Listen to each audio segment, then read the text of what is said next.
자, 이어서 오늘 수급 보도록 하겠습니다. 두 번째 끼니 수급에서는 오늘 엔투텍이 올라와 있는데요. 5거래일째 상승, 장중에 급등을 했다가 현재는 2% 플러스를 기록하고 있고요. 투자 경고 종목으로 지정됐습니다. 모더나 관련주죠. 대한해운이 들을 이어서 하루 만에 반등 4.6% 상승하고 있습니다.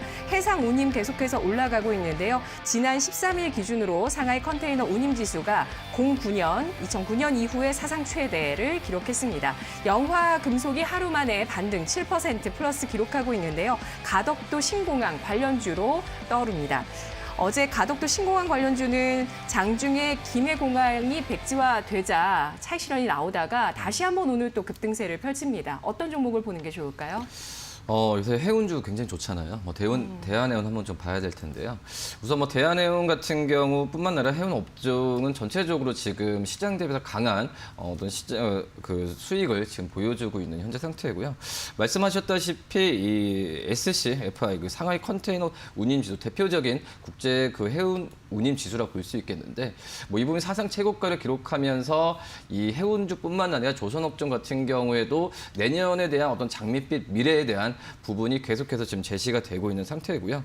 지금 현재 서두에 코리아센터 말씀드렸듯이 이커머스에 대한 소비량이 커지면서 다시 한번 어떤 연말에 대한 쇼핑 시즌까지 합치면은 이 해운 운임 지수에 대한 부분은 크게 올라갈 가능성이 있다라고 판단이 되고 있고 어떻게 보면은 어떤 거래액이나 이런 부분이 좋다는 것보다도 지금 해운 운임 지수 같은 경우에는 전 세계적으로 봤을 때도 조선이나 어떤 배 같은 경우가 공급이 약간의 좀 부족한 상태이기 때문에 이런 해운 운임 지수가 좀 올라가는 면도 좀 있지 않을까 지금 생각이 되고 있고요.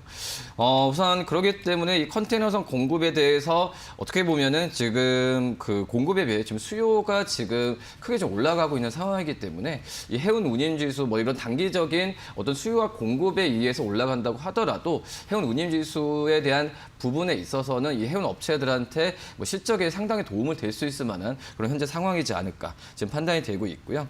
지금 현재 이번 주 봤을 때도 유럽 항로의 운임 같은 경우에도 21% 상승했고 싱가포르 항로 같은 경우에도 지금 53%까지 급등한 걸 본다고 한다면 이 해운 운임 지수에 대한 부분에 있어서는 연말까지는 계속 올라갈 확률이 높지 않을까 이렇게 판단이 되고 있고요. 이 관련된 이 대한해운뿐만 아니라 다른 여러 가지 해운 업체들 같은 경우에도 실적이 좀 가시화되고 있는 상태이기 때문에 특히 이제 대한해운의 영업이익률을 본다고 하더라도 지금 계속 그 연간으로 봤을 때도 올라가는 추세입니다.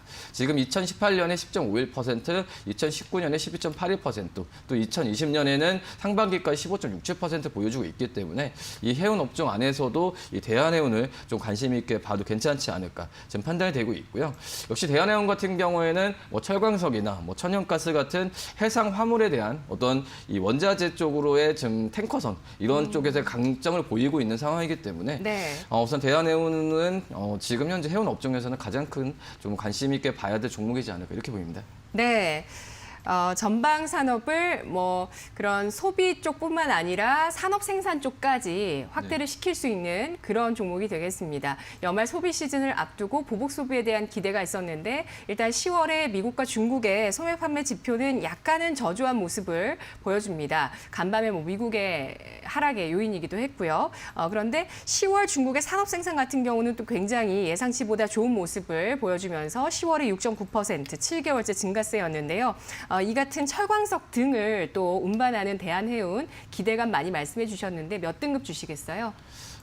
우선 그 대한해운 같은 경우에도 지금 2등급을 1등급을 주고 싶은 상태지만은 어떤 이제 코로나에 대한 변수 부분은 분명히 있다라고 생각이 되고 있고요.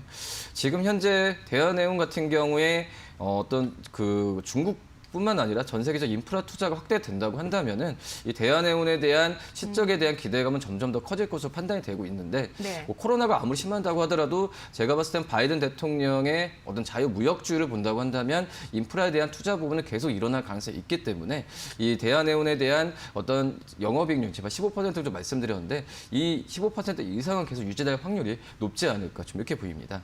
투자 등급 2등급 말씀드리도록 하겠고요. 매수가는 2,900원 정도 지금 말씀드리고 목표가는 3,100원, 손절가 2,700원 말씀드리도록 하겠습니다. 네, 알겠습니다. 각국의 경기 부양책에서 인프라 투자 확대가 내년도에 일어날 수 있겠다라는 전망까지 덧붙여 주시면서 대한해운 2등급 주셨고요. 매수가는 2,900원, 목표 주가는 3,100원, 손절가는 2,700원을 제시했습니다.